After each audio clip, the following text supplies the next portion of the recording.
Right now at 4:30, fighting climate change. Over the past week, yes, my friends, we have seen record flooding and a number of tornadoes in our area.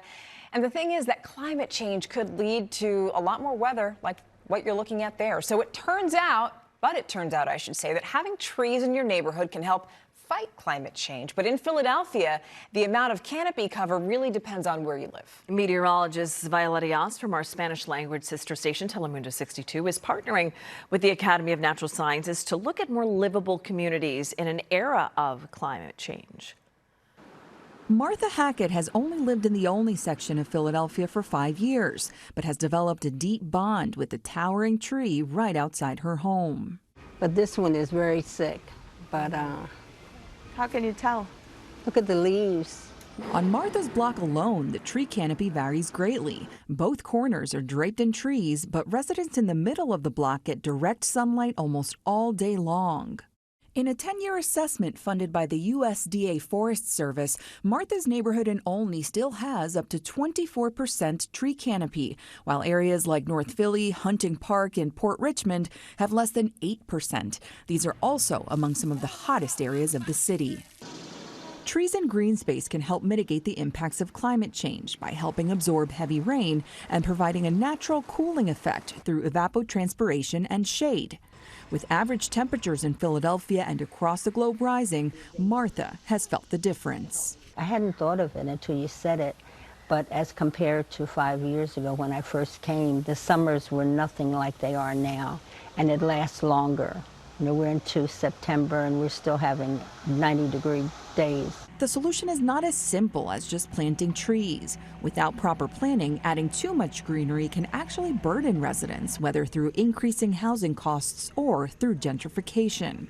Community climate resilience specialist Cheyenne Flores says this is why the city's Office of Sustainability is prioritizing making sure residents like Martha are involved in the process. Right. So if we are making decisions and creating policy, developing policy with community members in said area where you're adding greenery, there are going to be additions to the plan that limit those negative outcomes like gentrification, right? Because the community knows their space best. But residents like Martha who are disabled and suffer from asthma are likely to face additional challenges in adjusting to our new climate norms. Well, for me, the first feeling is fear. I don't walk very fast. If something happened and I had to move quickly, that's difficult. You know, if we had a flash flood, something like that, I really don't know what would happen. For NBC 10, I'm Violeta Yas. Climate change is impacting many things in our lives, including some favorite adult beverages. NBC 10 First Alert meteorologist Steve Sosna shows us how the taste and cost of beer could be next. Whether enjoying a fresh pour from the tap or sipping it straight out of the can, having a cold beer has been an American way of life for centuries. Climate change can potentially affect all of the ingredients in beer because it is an agricultural product. Matt Lally is head brewer at Evil Genius Brewery in Fishtown. He says climate change poses a threat to beer's most flavorful ingredients, including grain. You might see the individual kernels become smaller or have less of a yield of sugar if the climate changes and it doesn't produce as good of a product. Trey Malone is assistant professor of agricultural, food, and resource economics at Michigan State University. He says the ripple effects will be massive. Likely with climate change, we'll see kind of barley markets expand more northward as opposed to where they currently exist. And that obviously is going to have these massive ripple effects for what the industry can expect in terms of flavor profiles for the beers, more than likely. But beer's most flavorful ingredient, hops, is even more vulnerable to the impacts of weather extremes. When you think beer, you think hops. And hops are the most fickle of these agricultural products because you not only deal with which cultivars of hops do better in different climates, but then as the climate changes, you're dealing with different types of mildew and rot. Taste isn't the only thing at risk, so is cost. Any type of weather shock or climate-related event in the Pacific Northwest can have the consequences of severely disrupting our beer supply chains across the world.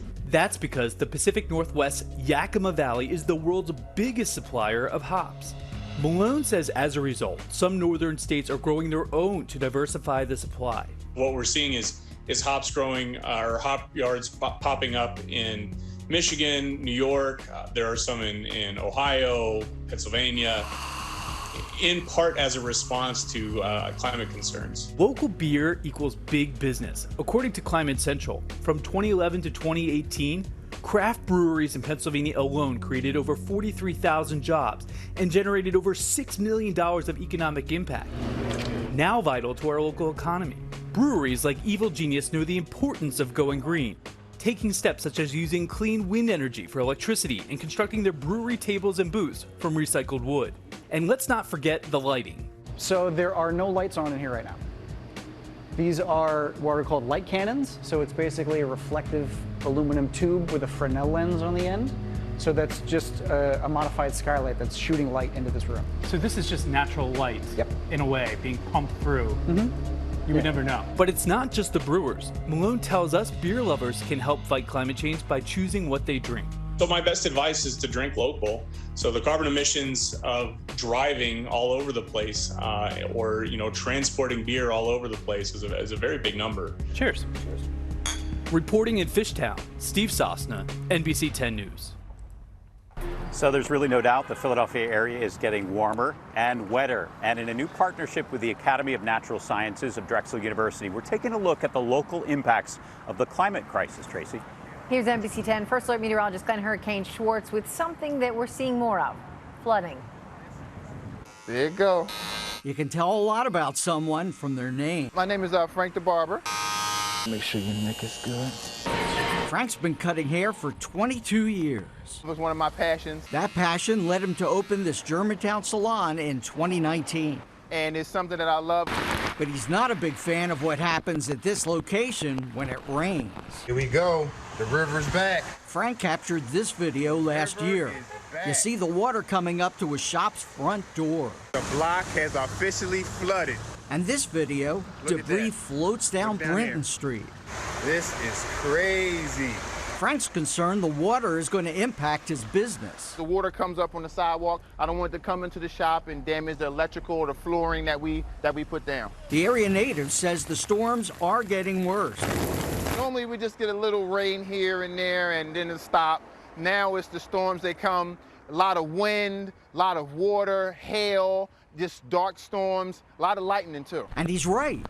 Climate change means we can experience more severe storms more often. Those are going to cause more flooding. There are several neighborhoods throughout the city that experience flooding.